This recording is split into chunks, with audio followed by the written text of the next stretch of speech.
నమస్తే, welcome to right angle. Telugu ప్రసార మాధ్యమాలేవి ప్రయత్నించని లోతైన అధ్యయనంతో కూడిన విస్తృత పరిశోధనాత్మకమైన విశ్లేషణని నేను మీకు అందించే ప్రయత్నం చేస్తున్నాను నేషనలిస్ట్ హబ్ ద్వారా. ఈ వీడియోని పూర్తిగా వీక్షించి మీ కమెంట్స్ రూపంలో మీ అభిప్రాయాలు మాతో పంచుకోండి. మా ప్రయత్నాన్ని ఆశీర్వదించండి. ఈ వీడియోల్ని 10 మందికి చేరవేయండి. అండ్ నేషనలిస్ట్ హబ్ మరో 3 ఛానళ్ళని మీ ముందుకు తెచ్చింది. భారతీయం, క్షాత్రం, నేషనలిస్ట్ హబ్ ఇంగ్లీష్. ఈ 3 ఛానళ్లలో కంటెంట్ అతి త్వరలోనే మేము అప్లోడ్ చేయబోతున్నాం. వాటిని మిస్ కాకూడదంటే ఆ ఛానళ్లను కూడా త్వరగా సబ్స్క్రైబ్ చేసుకోండి. జాతీయవాద జర్నలిజాన్ని ప్రోత్సహించండి. ఇవాల్టి టాపిక్లోకి పెడదాం. పంజ్షేర్ లోయగా ప్రసిద్ధి చెందిన 5 సింహాల యుద్ధ మైదానం ప్రపంచాన్ని ఊపిరి సలపని ఉద్రిక్తతకు గురిచేస్తోంది. మహాసామ్రాజ్యాలను మట్టి కరిపించిన హిందూకుష్ పర్వత శ్రేణులు తాజాగా పష్తూన్, తాలిబాన్, పంజ్షేర్ ముజాహిదీన్ల మధ్య రణరంగానికి వేదికయ్యాయి. పంజ్షేర్ లోయ అంత సులభంగా లొంగే ఘటం కాదు. యుద్ధతంత్రంలో ఆరితేరిన రష్యన్లను ముప్పు తిప్పలు పెట్టిన నేల అది. స్థిర గెరిల్లా యుద్ధాలకు అనువైన భూభాగమది. హిందూకుష్ పర్వత సానువులు ప్రపంచ చరిత్రలో గ్రేట్ గేమ్గా ప్రసిద్ధికెక్కిన బ్రిటిష్, రష్యన్ సామ్రాజ్యాల మధ్య భయానక యుద్ధ కాలాన్ని కళ్ళారా చూశాయి. లెక్కలేని దండయాత్రల అనుభవాన్ని సొంతం చేసుకున్నాయి. తాలిబన్లు ఆఫ్ఘనిస్తాన్ను తిరిగి స్వాధీనం చేసుకున్న నేపథ్యంలో పంజ్షేర్ను మరోసారి యుద్ధ బెడద వెంటాడుతోంది. తాజిక్, ఘల్జాయ్, పష్తూన్, హజారా, నూరిస్తానీ తెగల ప్రజలు అంతిమ యుద్ధం కోసం సన్నద్ధమవుతున్నారు. మంచు కురిసే హిమాలయ సోయగాల నిలయం పంజ్షేర్ లోయలో రక్తమొలికిన, ప్రాణాలను పణంగా పెట్టి తాలిబాన్ ముష్కరులను తరిమినా అంతిమంగా యుద్ధం విషాదాన్నే మిగులుస్తుంది. అసలు ఎందుకు పంజ్షేర్ లోయ ఓటమిని ఇష్టపడదు? ఏ భౌగోళిక కారణాలు ఆ ప్రాంతాన్ని విజయ తీరాల వైపు నడిపించాయి? పంజ్షేర్ ధైర్యం వెనుక ఉన్న మతలబేంటి? అహ్మద్ షా మసూద్ రష్యన్ బలగాలను ఎలా మట్టి కరిపించాడు? యుద్ధ తంత్రాన్ని సిద్ధాంతీకరించి ఔరా అనిపించుకున్న రష్యన్లు సింహాల లోయలో ఎలా బలయ్యారు? అహ్మద్ షా మసూద్ గెరిల్లా ఎత్తుగడల స్వభావమేంటి? తాలిబన్లు చుట్టుముట్టిన నేపథ్యంలో పంజ్షేర్ సైన్యం ఇతర దేశాల సహకారం లేకుండా విజయం సాధించగలుగుతుందా? తాలిబన్లతో పోరులోకి దిగాలా, రాజీ మార్గాన్ని అనుసరించాలా? ఏది మెరుగైంది? మార్క్ గెలియోట్టి రాసిన the Panjshir valley 1980-86 the lion tames the bear in Afghanistan పుస్తకంలో ఏముంది? ఇలాంటి ఆసక్తికరమైన ప్రశ్నలకు జవాబులు వెతికే ప్రయత్నం చేస్తారు. రష్యా సైనిక ఎత్తుగడలను అధ్యయనం చేసిన లండన్కు చెందిన Mark Galeotti the Panjshir valley 1980-86 the lion tames the bear in Afghanistan పేరుతో ఓ ఆసక్తికరమైన పుస్తకాన్ని రాశారు. పంజ్షేర్ లోయ భౌగోళిక స్వరూపం, ప్రత్యేకతలతో పాటు అహ్మద్ షా మసూద్ యుద్ధ కౌశలాన్ని ఈ పుస్తకంలో సవివరంగా చర్చించాడు గెలియోట్టి. పష్తూన్, దురానీ తెగల సమాహారంగా ఉండే తాలిబాన్ సైన్యానికి భిన్న తెగలు కలిసి ఉన్న పంజ్షేర్ ఫైటర్లకు ఉన్న స్వాభావిక వైవిధ్యాలను చెబుతూ ఈ భిన్నత్వం యుద్ధ స్వభావాన్ని ఎలా మారుస్తుందో విశ్లేషించారాయన. పంజ్షేర్ ప్రజల్లో తెగింపు చాలా ఎక్కువ. అక్కడి ప్రజల్లో ఉద్యమ స్ఫూర్తిని మరింతగా నింపిన నాయకుడు అహ్మద్ షా మసూద్. ఆయన మార్గదర్శకత్వంలో పంజ్షేర్ ప్రజలు తాలిబన్లకు వ్యతిరేకంగా పోరాడారు.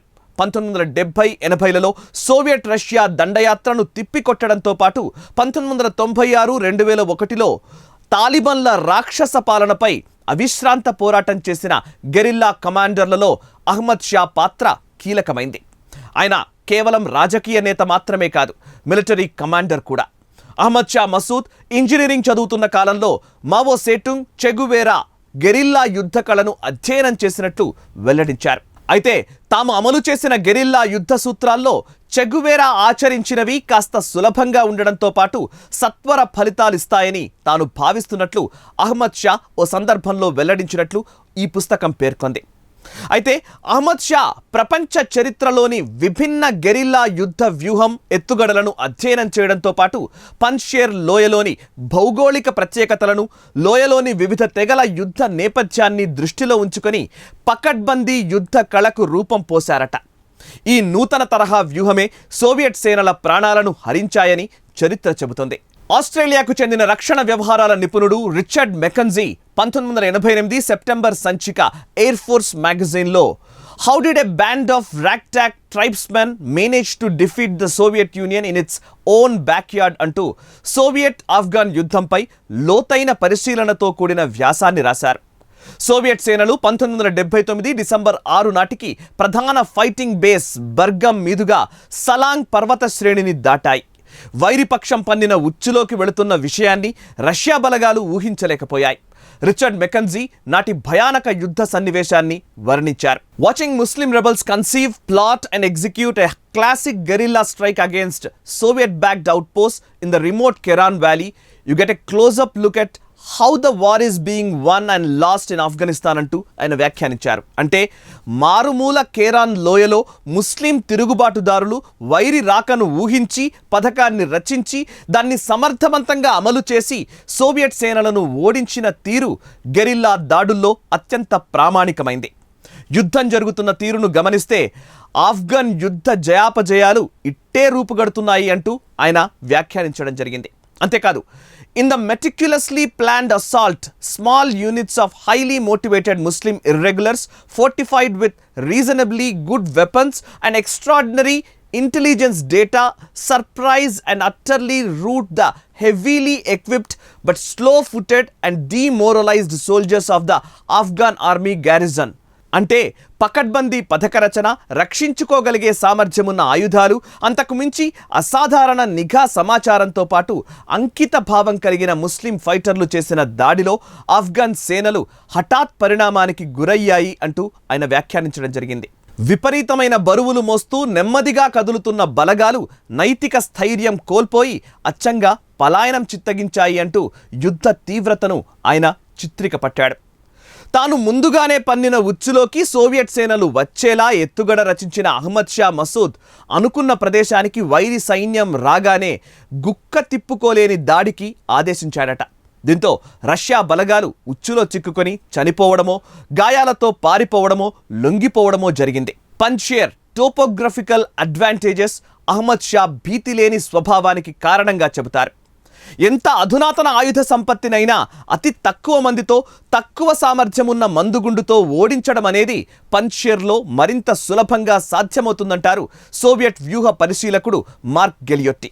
పంజ్షేర్లోకి వెళ్లాలంటే పంజ్షేర్ నది చీలిక వల్ల ఏర్పడిన ఏకైక దారి మాత్రమే ఉంది.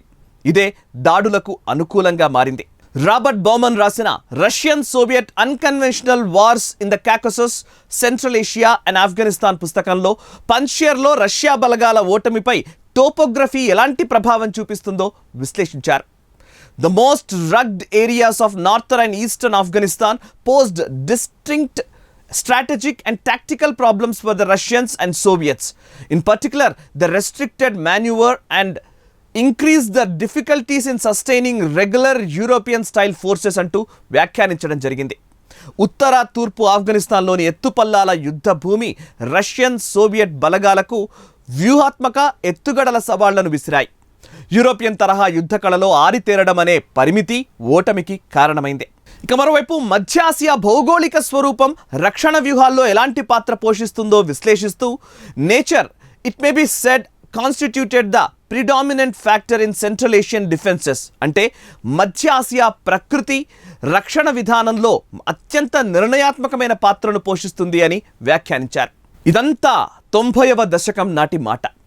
నిరంతర యుద్ధాలు, ముఖ్యంగా ఆంగ్లో ఆఫ్ఘన్ యుద్ధాలు, తర్వాత జరిగిన అనేక అంతర్యుద్ధాల కారణంగా రష్యా సేనలు దాడి చేసే నాటికి పంజ్షేర్ ముజాహిదీన్లకు అపారమైన యుద్ధ నైపుణ్యం, అనుభవం ఉన్నాయి. అహ్మద్ షా మసూద్ లాంటి సమర్థవంతమైన గెరిల్లా నాయకుడు ఉన్నాడు. నాటి రష్యా వ్యతిరేక యుద్ధంలో అమెరికా మద్దతు ఉంది, ఆయుధ సంపత్తి ఉంది, నిపుణులైన వ్యూహకర్తలు, సాహసవంతులైన కమాండర్లు ఉన్నారు. పంజ్షేర్ పరిస్థితి నేడు అందుకు భిన్నం. అమెరికా 2001లో ఆఫ్ఘనిస్తాన్పై దాడి చేసిన తర్వాత గడిచిన 20 ఏళ్లుగా పంజ్షేర్ ప్రశాంతంగా ఉంది.